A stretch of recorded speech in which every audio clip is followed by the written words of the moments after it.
You're okay, Bill. We're gonna go ahead and get this meeting called to order. Becky, oh, she did start those. Roll call vote. I'm here. Miss Allen. Here. Mr. Gibbler. Mr. Palin. Mr. Horstman. And Mr. Strugster. Here. Everybody look at the minutes or any corrections or changes? None, then we'll stand as they are. I see no visitors. And we'll jump right into claims, starting with the county clerk. And I've got two different ones here. All of them are under $2,500.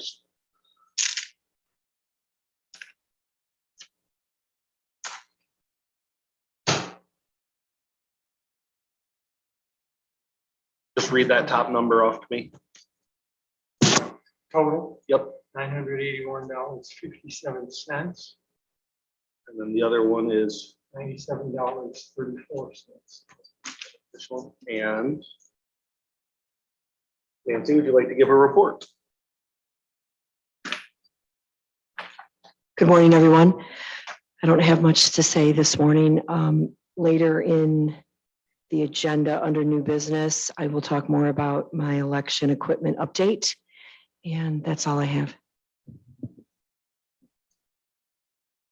Thank you. Any questions for Nancy?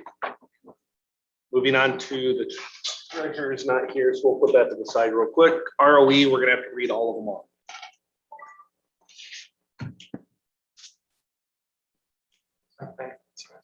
With that? By packet number. Yeah, my packet. It's fine. So if someone wants to jack. Let's look. Let's Do the-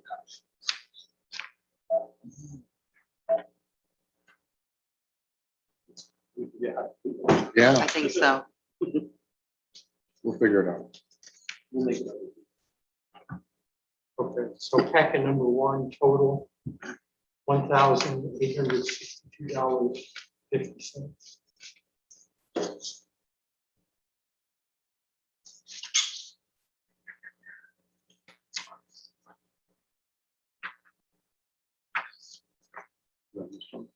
Yeah.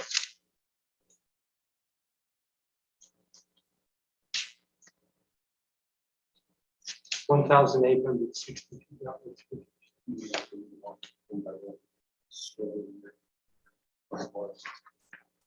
Okay. Starting at the top then. Okay. Good. City of Sterling, amount $12.84. Okay. Second one, Illinois American Water, $19.18.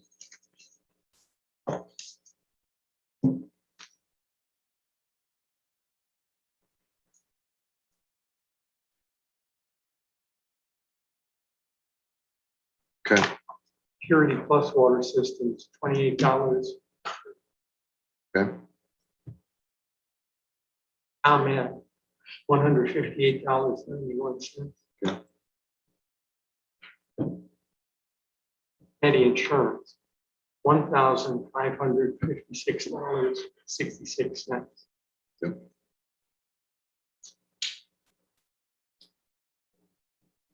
$58. Okay. Total for that packet, $1,862.50.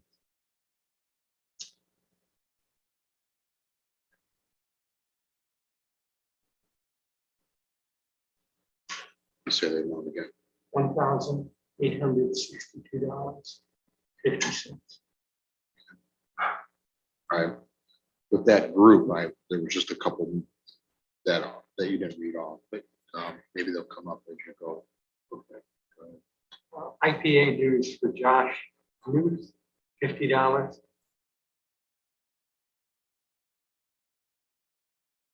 Yes. Hotel for ARSS, $67.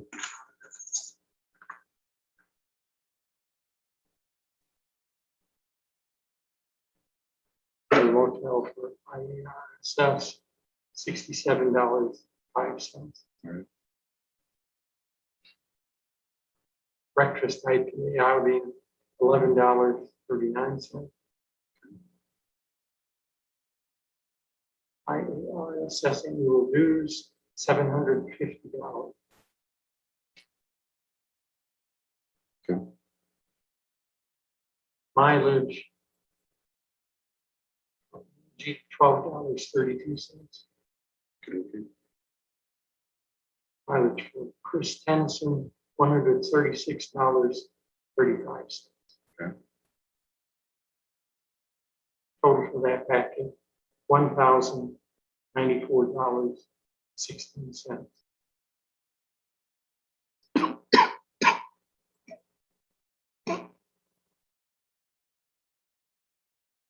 Double-sided corridor sign, $13.70. Okay. Janitorial supplies, $10.66. Okay.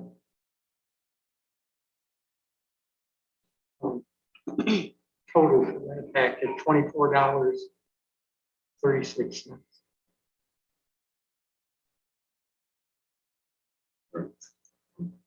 Next packet, rent for Newman, $733.33. Okay. And the second one, rent for Newman, $733.33. Okay. Total for that packet, $1,466.66.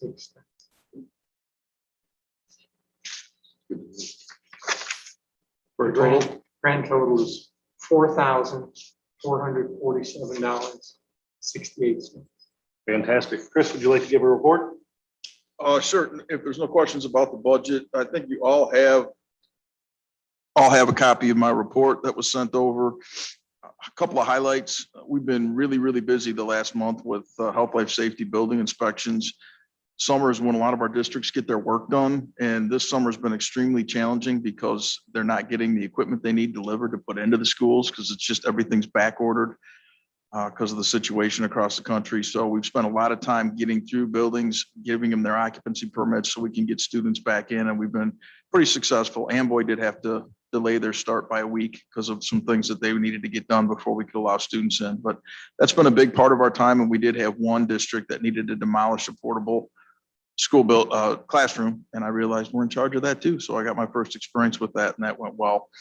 Professional development, you can see how busy we were in August. It tends to be a busy time for us. We had another 200 people go through our courses. Our school at Center for Change is open. We're glad that we added a new instructor and opened a new classroom because as you can see, we've already had since the start of school year, midway through August, we've already had 11 new students referred to our two programs, and we expect that's going to continue to grow. Our Nexus program is off to a great start for the districts that have signed up for it. Our staff has met with all of those school districts that have signed up and has already made almost 100 parent contacts so far with families that were struggling last year and could possibly be struggling this year as the school year starts. So we're excited about the start of that program.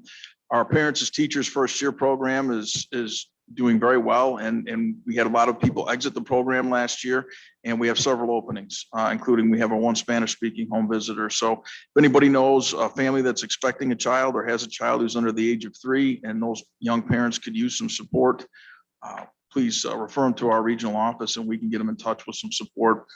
Education Outreach Program has 68 students enrolled currently that are trying to finish their GED. We've got a couple, I think, this week that are going to be signing up. And again, we're running those classes in Sterling at Wallace School and at the Rock River Center in Oregon, which allows us to cover the 3 counties pretty well.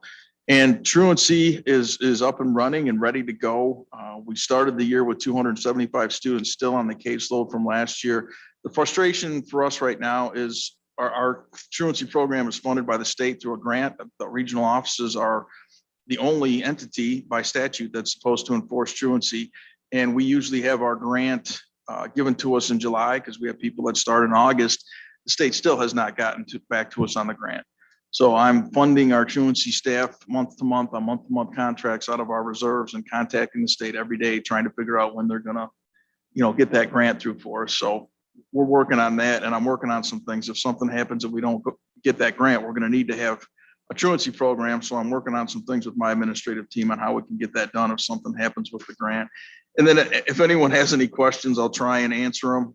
This vaccination mandate that the governor put out has been so frustrating for all of our 24 school districts. He put it out on the 26th, said it had to start on the 5th. We still have no guidance from ISB on how we're supposed to get that done. The health departments in all 3 counties have told me they're doing their best, but they don't have enough of the Binex Now tests so that our school districts can test weekly. I think the governor realized that the deadline was crazy, and late Friday, he extended it another 2 weeks, which I don't know what good that's going to do if they don't get us enough tests for our school districts and they don't give us some guidance on how the districts are supposed to get this done. And there's a lot of opinions floating around out there whether he legally even has the authority to do this. And it's had a negative impact on some of our small districts. I have a small district in Whiteside County that the day it came out, they run their own bus program. They have 6 full-time drivers and 3 of them quit. Said, it's none of your business if I'm vaccinated and I'm not submitting the testing. I don't need this job that bad. And that immediately causes a problem where the school can get shut down, because if you can't offer transportation for the students, then you can't have school. So, we're seeing a lot of school employees, especially in, the bus driver category and paraprofessionals, cafeteria personnel, who are extremely important to the day-to-day operations of schools, but might not be in the same position or same pay as a teacher or administrator, that really are just saying, I'm not doing this and I don't have to have this job. So it's a real issue right now. We're staying on top of it. We're doing everything we can to support our districts, working with our 3 health departments, which are great, and they're doing the best they can. But when they're being told by the state that there's just no Binex tests to give to the schools, I mean, basically all 3 counties have enough tests to get through maybe 2 or 3 weeks of testing unvaccinated school staff members, and then they're going to be out of tests. So still no direction on what we're supposed to do with that. So we're working out hard, but I'm happy to take any questions. I have one question on claims. Sure. What's the monthly $733 for Newman? So that is our rent. If any of you have been to our office before, that is where we are located. Newman, that's the monthly payment that we pay to Newman. It's split between 3 counties equally. So every county pays that monthly. They did increase our rent this year. I think when I presented my budget, by $1,200 for the whole year. So that was an extra $400 for the whole year for each county. But that is our monthly rent. I will check with our bookkeeper. This month, there was some things that were on there for 2 months at a time. And we usually only have 1 month. So I will find out why we were billed for 2 months at once. But that's our monthly rent to Newman. And that's your primary office there? That is our only office. Well, Ogle County does give us a room in the courthouse, in the old courthouse in Oregon. They like to have the Ogle County employee there 1 day a week to do fingerprints there. So all of our Ogle County schools or anyone else that needs that service. So we do have a small office in the courthouse at Ogle County that's used 1 day a week by that employee. Other than that, our primary office space is the building next to Newman. And it is full. We are growing by leaps and bounds. I had to renovate 2 large offices in the common areas where we brought in and we put, kind of bench seating all the way around the outside of the wall. And we've got 2 large rooms where we have 6 staff members working out of in each room, which has been a challenge now that we're back to masking, but we're getting it done. So I'm working with Newman to see what they can. There's been no renovations on that building as far as I can tell since we moved in there. If any of you want to stop over and see it, we're doing a great job with the facility that we have, but I'm interested in them putting some money into it and making it a little bit more serviceable for us. So I'm starting to have those conversations. Yep.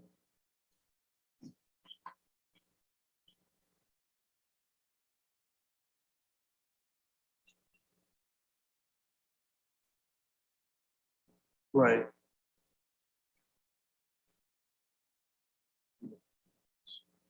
I think, I don't know why that would be on there I think that meant to be that's 3 counties total equaling that amount. So I think that's what it is, but I'll definitely check. Yep. Any other questions? No, Chris, thank you for everything that Okay. you're doing. I know it's a challenging time right now with the mandates with COVID and everything. So keep up the good work and let us know if you need any help. Moving on to the treasurer. We have a couple that we have to read and then a couple that we don't. Okay.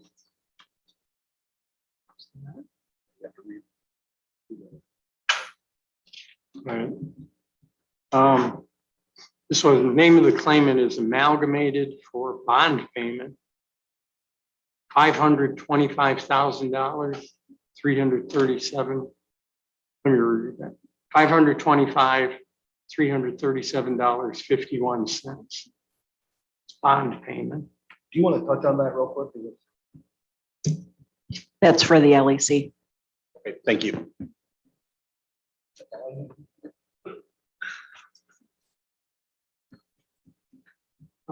The other is number of smaller amounts, total of which $792.51.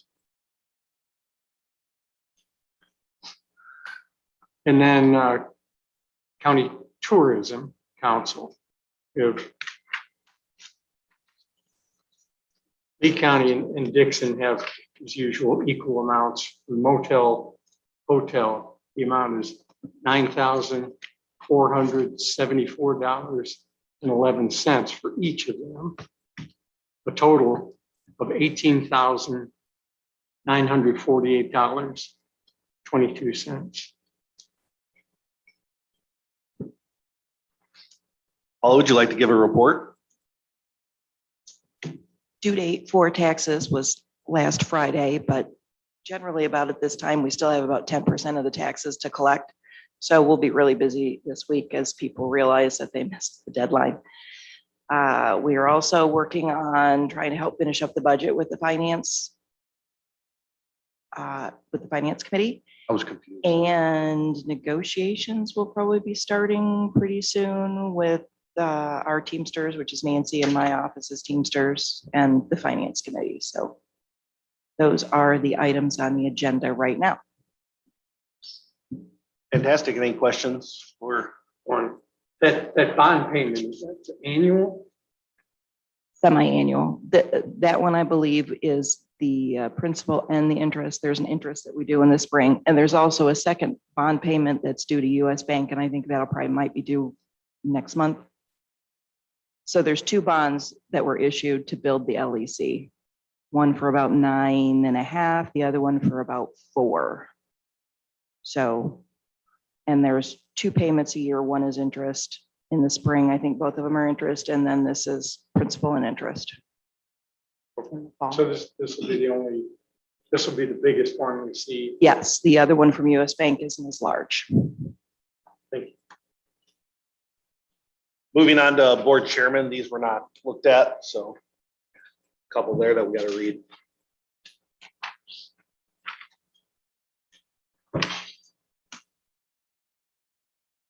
First one for sickage amount $5,850.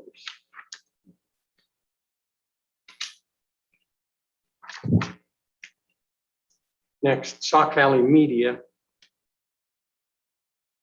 $151. Next, SBM amount $198.46.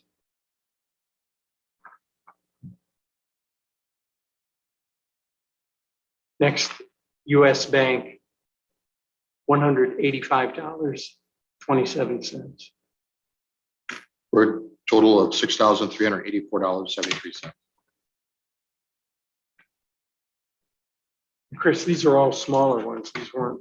Yeah, previously. it was because Wendy is currently on vacation, so they did not get turned in on time. What are we still using sickage for? That's the last one. Okay. Okay, moving on to the assessment office, and there's 2 that need to be read. One came in late, which is that one, and one that she had questions on. So is that top one?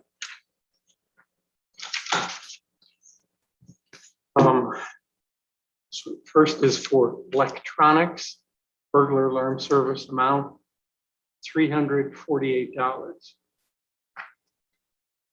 Grand total for that whole is 2,000. She got one more that she had Oh, questions I see on. it. Okay, it's up top. my bad. legal services for our Humphrey appeal amount $1,912.84. Grand total of $2,758.27. Can you address the Humphrey claim and give your report?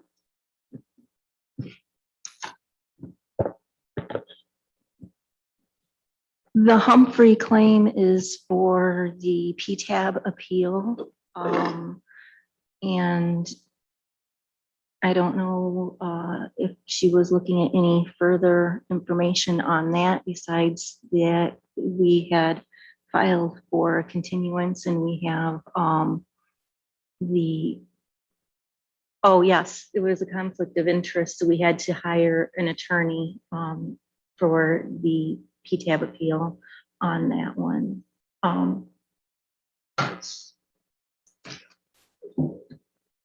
Hadn't mentioned that to me that she was flagging that. I'm sorry. Oh, that makes sense now. Okay, and as far as things going on in the assessment office, we are still working on the assessment changes for the 2021 checks year. Quadrennial townships getting reviewed. Goal is to be ready to publish by the end of October, hopefully. Things are going well so far. The townships being revalued for 2021, payable in 2022 are Dixon and Palmyra. So if any of you live in those townships, you'll see a change of assessment notice. If you have any changes, all the townships will get published in the paper for those, all the parcels in those townships. Again, hopefully by the end of October will be our goal, pushing through. Otherwise, an update on our copy machine status right after I took over the office. Both of our copy machines took a dump. So we received a quote from SVM for a comparable machine to our other machine that was from SVM. That we can get, and we can add a service plan for a decent amount. So we're not put back in this situation where we're left with service fees that are this amount of that. So I think that that's what we're looking for, is replacing the machine and getting the service plan so we don't have to get put in this situation again. So that just came late in the week last week. We're gonna talk with SBM again and see about getting that taken care of. And other than that, we're just keeping on with our assessments. But as far as GIS goes, I have Tom O'Malley here, our senior GIS analyst, and he's going to be doing our presenting for our GIS reports. So I'm going to turn that over to him. We'll get through your claims real quick for GIS, and then we'll go ahead and have Tom give his report. So Absolutely. any questions for Jennifer? Okay, moving on to GIS. We have a few that are below the limit. There's one that's above. And that's for aerial imagery. The amount is $26,878.84.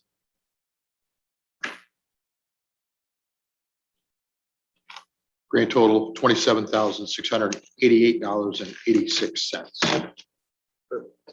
And Tom is going to be giving the report for GIS from now on. A couple of us sat down with Tom and he was interested in giving the report. He's senior GIS. And so Tom, turn it over, introduce yourself and give a report. Thank you, Chris and Jen. Yes, so my name is Thomas O'Malley. I'm the senior GIS analyst in the GIS department. We've got the two largest projects concerning GIS right now are with the election department and with DTSB. With the election department, of course, you know, the redistricting is coming up following the census. So we're looking at getting the census data in, and we're already prepping maps to help process that. So there has been some bulk data released already. You may have heard that was released on August 12th. it's not very useful in its current state. So we're waiting for the full toolkit to be released on September 30th. In preparation, we have created a precinct subtype web map for the election department. It's a private web map that just the election department can view and later might be editing as well. There are, so in order to create that map, we took the voter database data and matched it up with our tax database data. Now there are errors in both data sets. They're human entered, and when exports happen, more errors are introduced.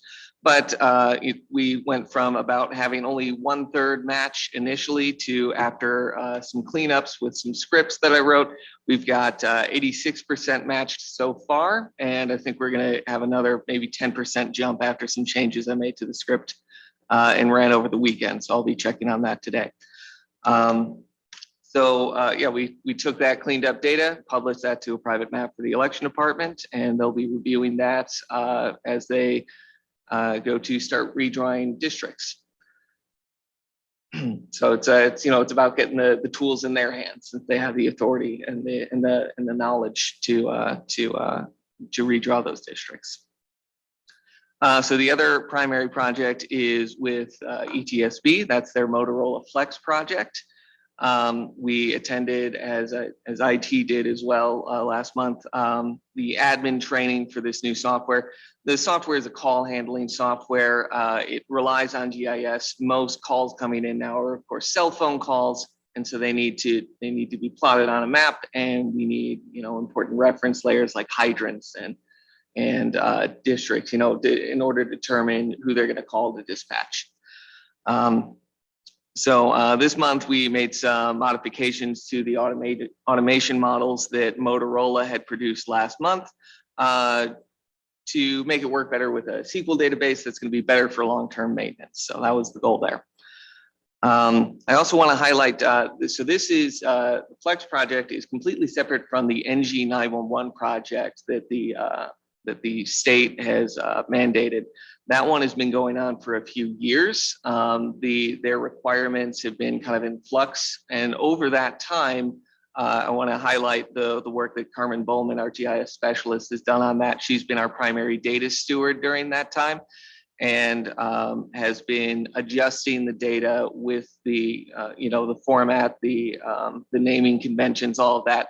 As that has changed with the state, she's been changing it, and she's also been coordinating with the counties around us when it comes to things along the border, matching up road center lines and all that. So Carmen's really taken lead on that over the past 3 years. And last month, we just submitted that data, our kind of final data package to the state.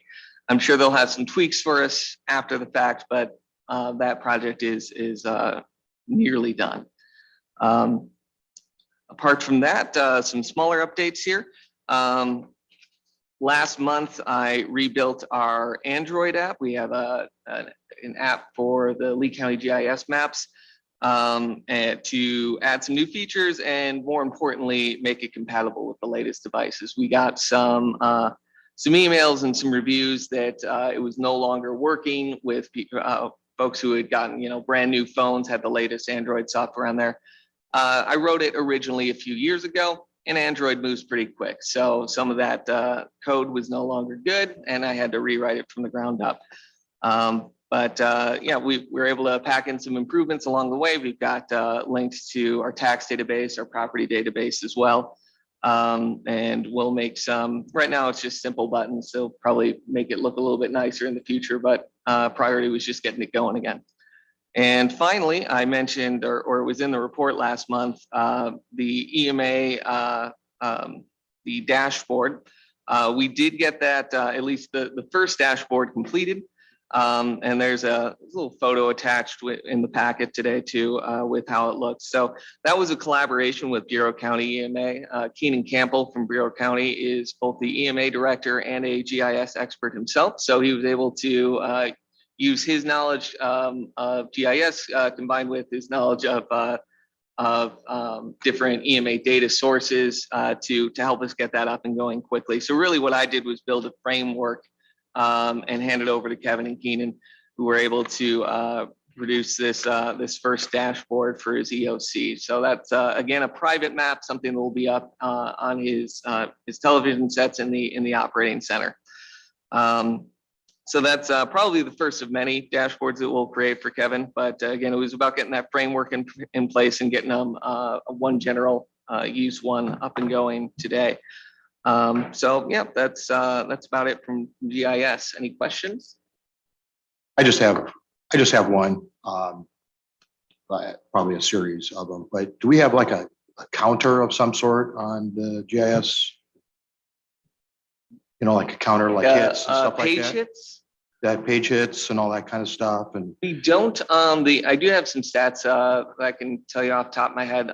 We don't have a counter on our primary map. That we'd have to go through Google Analytics for that because we host it. But I do have stats for our COVID hub about a year after 1 year of the COVID hub, we had about 14,000 visits. And our the Android app has 250 installs. I was just kind of curious as to what type of, you know, people Traffic we using get through. mobile phones, or they more computer that are hitting the sites, the GIS map and whatnot. So I was just kind of Right, curious as to right. what that is. So that's all I had. Quick one. Yeah. We're currently relying on airplane-based photography for the maps, right? Correct. Question is, are we approaching a point where we might try like a drone-based, more economical way to do that? Not county-wide, though I think that I foresee drones being used on a project basis. Right now, drones are usually used at like busy intersections where they'll also be collecting LiDAR data. That's like elevation surface data. So you get like a really good idea of where everything is. But I don't foresee that happening. Right now, the most economical option for a county-wide flight is going to continue to be aerial photography by plane.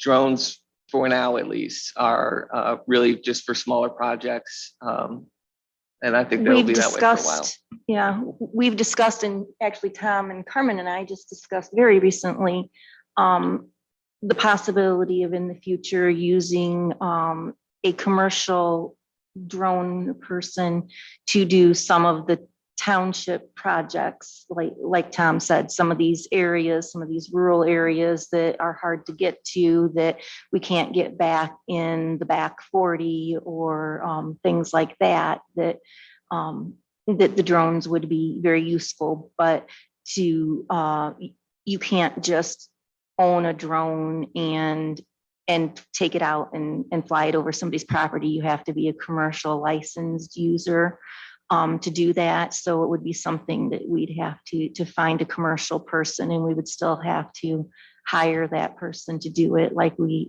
do a field inspector or on that basis. So it's something that's just starting to be used in the field, in this field to some extent, but I don't see it taking over the aerial flights in mass. Yeah, I do have contacts who use drones. We'll keep an eye on it if it ever makes financial sense. But for now. Perfect. Thank you, Tom. Sure. I just want to personally thank Tom for the work he does with my girls in the election department. He's extremely helpful and wonderful for the girls in the election department with the redistricting. Yeah, I Thanks, think Tom. that can be a huge value to you with the map layers that you can develop. So Happy to help. moving on to what did I give you? Veterans. Right. 600, this is the Lee County Trans Fund, $630.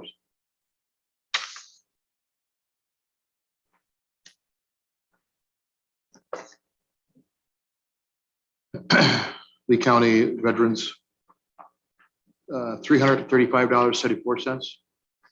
Okay. Oliver's Corner Market, $98.30.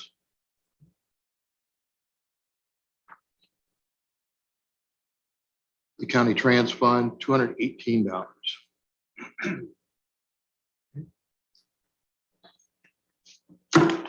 And the total of $1,282.04.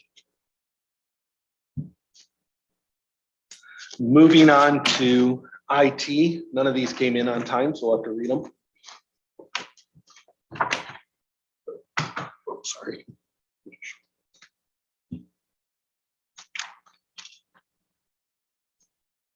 First one, Cindy-O, amount $1,669.09.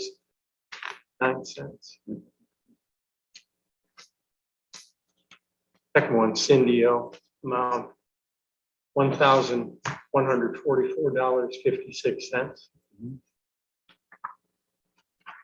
Next one, Cindy-O, $275.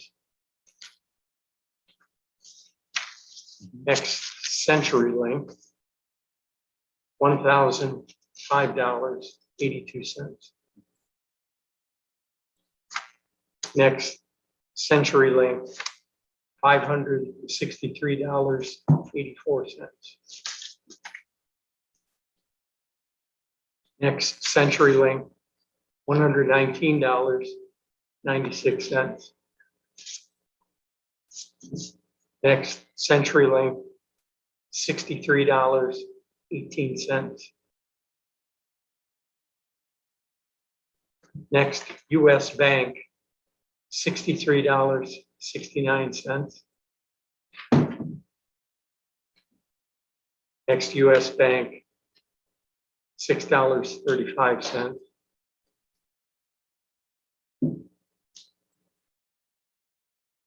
Next, US Bank, $94.99.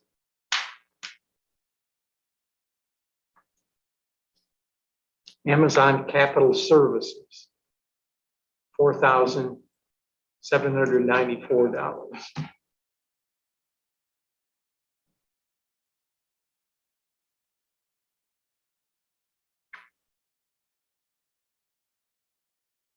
SHI International, $6,433.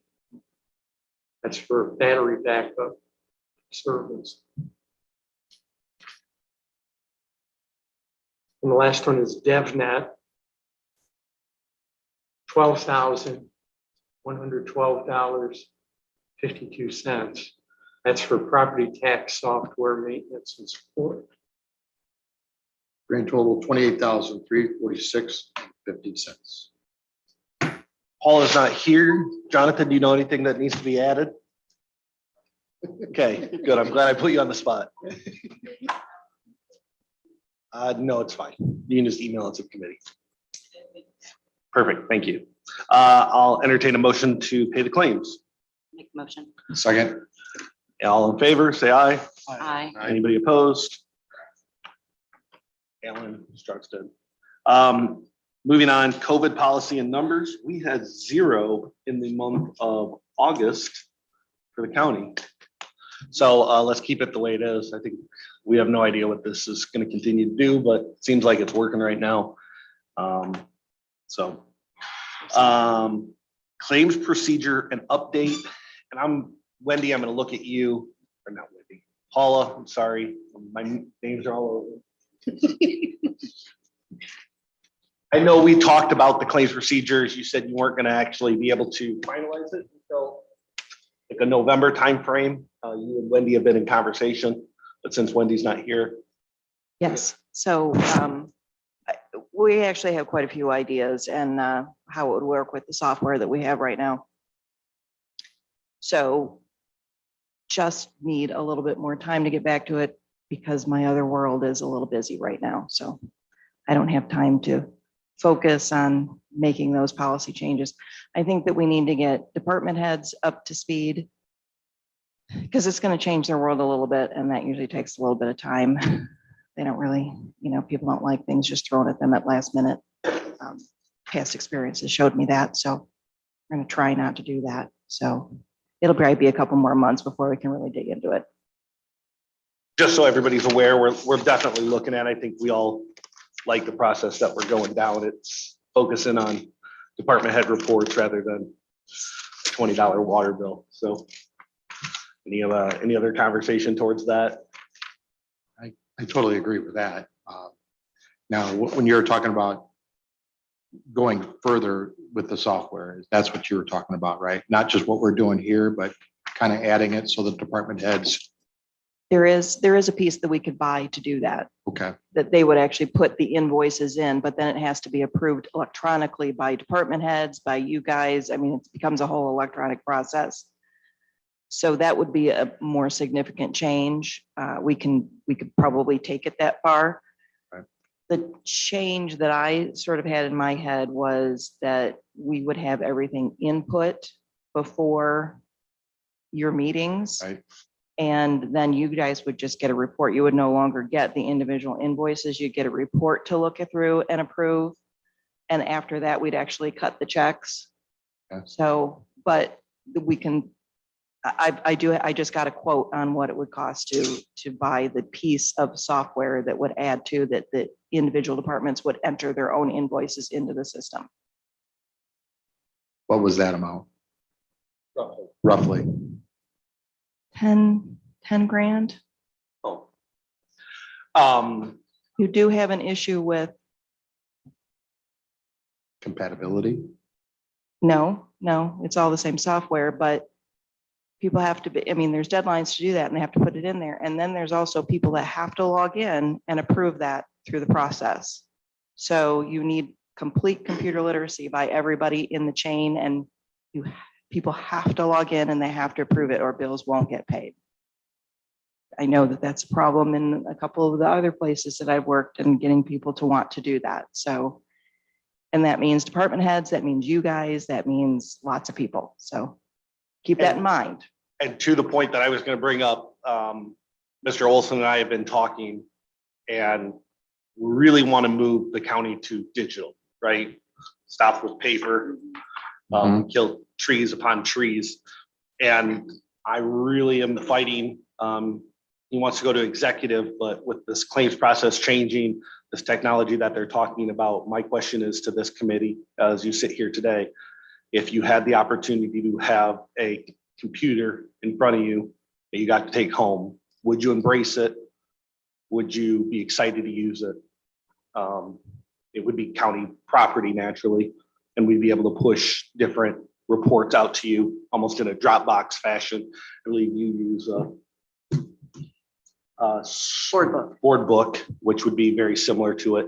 You'd be able to access it all instantaneously from a computer system. Is that something that this committee would embrace? I usually bring a tablet, but it's an old version, so it's relatively slow. So I would totally embrace it, because you know what I do is I take all the packet information that I get from Becky, and I'll put them all in a folder and date them.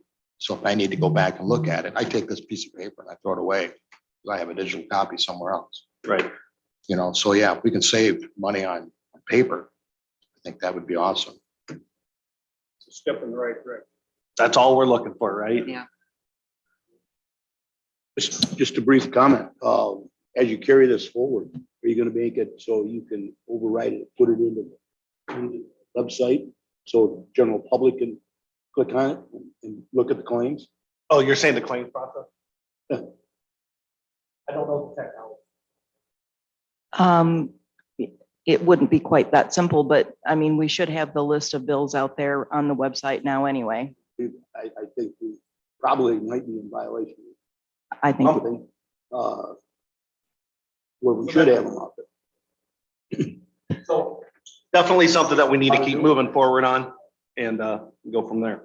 Well, and that board book does have anything that you can have confidential stuff that only county board members can see, and then other things that the public. So when you upload it, you decide who can see it and who can't. Yeah, so if there's something, like I said, we've been in discussion, executive, and then my gut feeling was this committee, just because we seem to be trying to push this claims process to the right direction.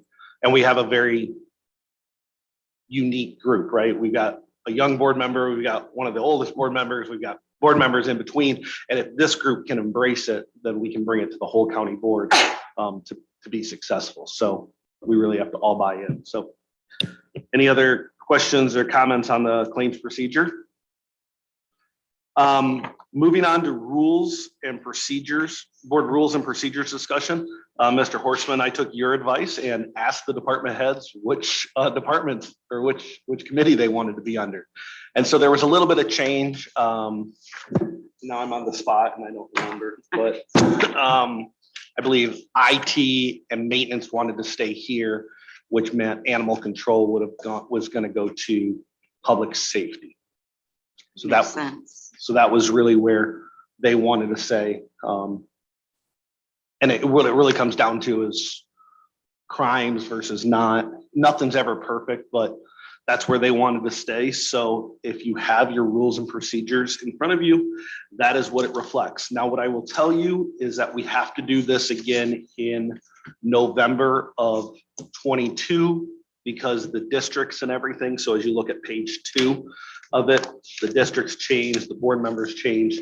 A lot of this other stuff we have to readdress in 22, but at this time, I believe we can move this forward to it be implemented in December of 21, which would consolidate the committees from 5 committees down to 4 committees like we've talked about, kind of eliminating that property is not eliminating, but just shifting responsibilities. There is another thing in here that kind of I added at the last minute to make you guys all aware of is the executive. Executive has always been the chairs of each individual committee, plus the vice chair and the county board chair. And through some brainstorming, it can add up to 2 additional people at the board chairman's discretion. And the reason for that is to kind of bring board members up who you can see want to be in a leadership role, that they can be part of the executive without having to be a chair at that specific time. So it can kind of get people into a routine of seeing more meetings and how they're ran. So that was a change that we did bring in. The amount of money from a per diem standpoint. Like, this is not to save money from a per diem standpoint. This is to make meetings more efficient and make long-term success of Lee County. So that was really what it is. Does anybody have any questions? Otherwise, I will entertain a motion. Hang on, before you get too far and get to that motion. I have 2 questions. First of all, one's protocol. First is protocol. Is this committee really doesn't have under its authority to do any of what you're doing. It falls under the auspices of the executive committee. Number 9 in the rule book. None of these changes can really technically take place. It has to come out of executive. Secondly, I see you're totally absorbing or totally dissolving properties committee. And I've been to every one of your meetings and I don't see, other than in brief discussion with you and me, that it's been more of a discussion than anything. And yet you're going full steam ahead with it. And I don't know if Mr. Saunders agrees. So this committee is making a recommendation to executive that can move it on to the full county board. Yeah, but the situation is such that right there it says that any recommendations, let's see here, make recommendations on updating the county handbook, code book, or board rules and procedures when necessary. And that's under the executive committee and handbook. So this is a moot point really right here until it comes out of executive. Don, there's a lot of things in this that needed to be changed. So there's no, it goes to something as simple as when we read the executive. Too fast, Chris. So I'm going to do what I was instructed to do. Who were you instructed by? I think this is, Charlie's not in here. We're moving it on to executive to come out of executive, John. It's no different You had than. nothing to move to executive because you don't have the authority to do this. That's what I'm saying. Nothing to move to executive. It has to originate in executive.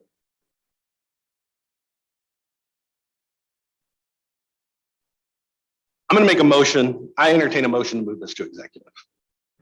I'll second that. Well, you make a motion. I'll make a motion. Do I have a second? Is there any further discussion on this? I believe that it's no different than the solar ad hoc committee. The solar ad hoc committee came together.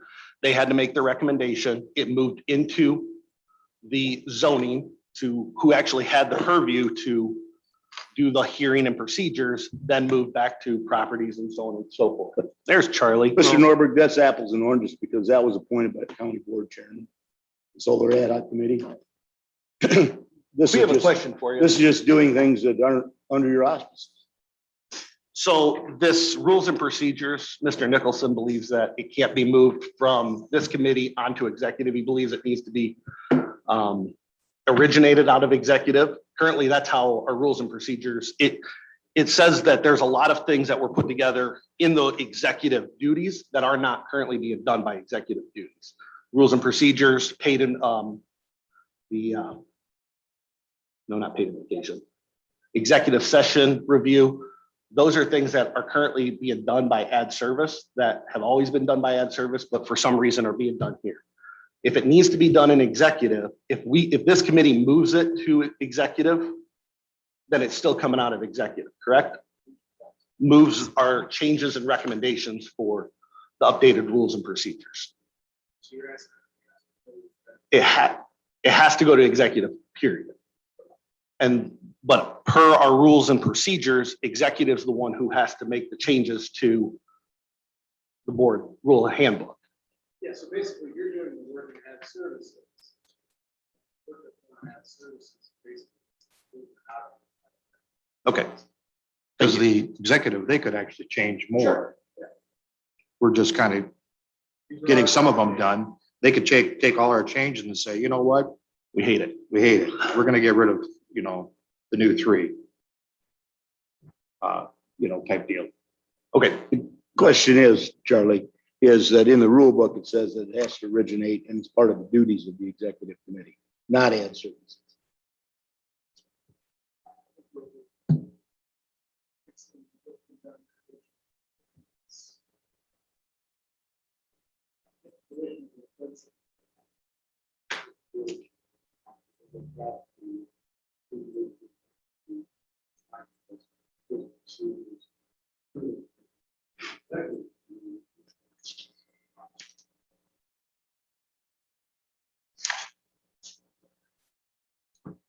can we have a roll call? Do you have a question, Mr. Question, yeah.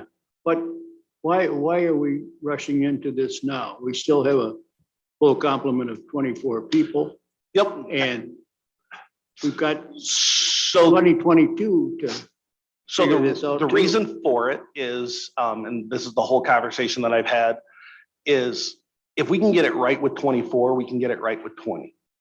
If we go and get it wrong in, say, next December, because you're by shrinking the board from 24 down to 20. Yeah. We have 12 months of practice. And that's really what it comes down to. Go back.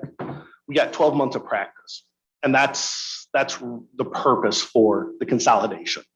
And once again, if it doesn't stick, if it's awful, we can change it like that, right? That's the nice thing about where if we get down to 20 people, we're really, in a lot of people's opinion, mine being one of them, you're really stuck with what it is. Like I said, I asked the department heads, talking to Charlie, and we've got department heads coming to multiple meetings. We got Charlie coming to multiple meetings. He's got better time spent than, not that this isn't important, but he's got a lot of stuff going on across the street that he doesn't need to sit through another 2-hour-long meeting. And I can't put words in your mouth, but I think there's a lot of people who are seeing this, that we need to continue to do less. When you look at other counties that are committee ran, they've only got 2 committees that do everything. So Ogle County does all their board meetings on one day, all their committee meetings on one day. So, But they have many more committees than we do. Good God, say. Ogle County has 2 committees more than we do, 3 committees. Is Charlie saying this is an appropriate motion for this? the motion was to move it on to executive.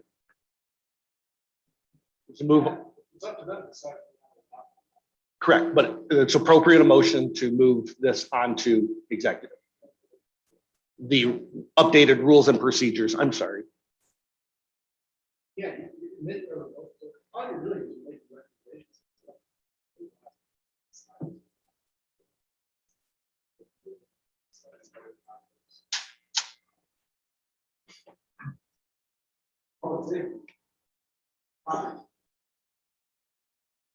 At the end of the day, it's executive who has the choice. So is there any other discussion?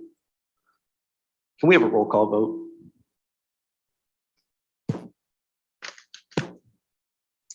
Chris Norberg, Yes. Danielle Allen, Yes.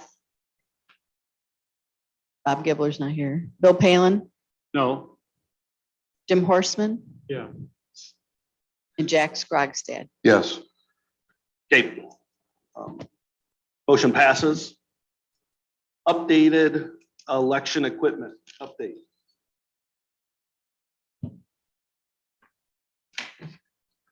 The update I have is our election equipment went out for bid. The deadline was August 20th at noon. And we received two bids, one from the current election company and one from a other. So GBS is our current election company. The new, the other bid we had was from eLiberty. I don't know how much detail you guys want me to go into, but I'll just give you an update that GBS gave us an amount. If you pay it outright or do it over a length of time, is the same amount. Do you want that amount? Please. So GBS is the governmental business systems that we currently use and have used them for 15 years. They came in with a total of $217,095. Does include shipping and handling, but it does not, they do not give us a break if we purchase it outright. The new company, or excuse me, the other company that came in with the bid, they are called eLiberty Systems. They came in at $202,900. And if we pay it in full, they will give us a 3% discount, which would be $197,750. eLiberty also, they're very detailed reports, but they also do include considerably a lot more services, I want to say, for that amount. We also took this in, or I took this in front of the ARPA committee, and it was approved to use some of that money or use all the money if it's approved to purchase the election equipment outright. Again, our equipment's 15 years old, a lot of problems with it. And as of the end of November, we are not supported by their software any longer. So there's no action out of this committee. This is completely for information purposes. It'll be dealt with in finance, I believe. on Correct. Thursday. So I'm just curious, did you get to see a demo of all that, all the different features? Yes, And did you like that second one? yes. Kind of hearing your tone, you like that? Right. It's like anything else. I mean, it's going to be new equipment and there's going to be some, serious retraining on all the election judges, but it was going to be that way either way because we needed an update on the equipment. But what eLiberty came forward with was a little bit of an easier user-friendly equipment. But yes, we did see both of them presented in front of us. Easier, user-friendly, better than the other one? Oh, yes. fantastic. I'm looking forward to that. And as we all know, the way technology is going, it's considering this equipment's 15 years old. So you can just imagine the difference in so it's going to be a learning curve either way. But yeah, eLiberty really came in with some added bonuses that the girls in the election department were doing themselves, where now this company for the lesser amount will pick up a lot of those procedures and things that the girls had to do on their own. And basically there's only 2 girls in the election department, except for when it's election time. Questions? This is a total replacement of all the election equipment, top to bottom. That is correct. So we're not going to retain any of the old stuff. No, and that was the other big question also was, and there's several other counties that are going through the same position that we're in, then you have to get rid of that old equipment. So that's something that we're still looking into, is of how to get rid of all of these units that are no longer supported. Are you gonna be able to use the bases of the current ones?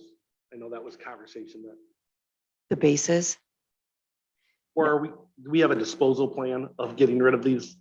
we're working on that, and I'm working with Paul in the IT department. Thank you. Anything else? That's all I have. Thank you. I have nothing else. We have no executive. I will entertain a motion to adjourn. But we don't have what about the resolution? We Our roll call. did it together. That was the roll call. Yep. Well, it was the rules and procedures discussion. So it's a resolution. We can do it real quick. What's that? We'll have the resolution for executive. So we're moving on yes, we do not have the resolution today. It will be on the executive. So the recommendations are going to executive. The resolution will be written for the county board meeting. That makes sense to everybody? I'll make a motion to adjourn. And I'll second it. Mr. Strugstead, all in favor, say aye. Aye. Anybody opposed? Wonderful week.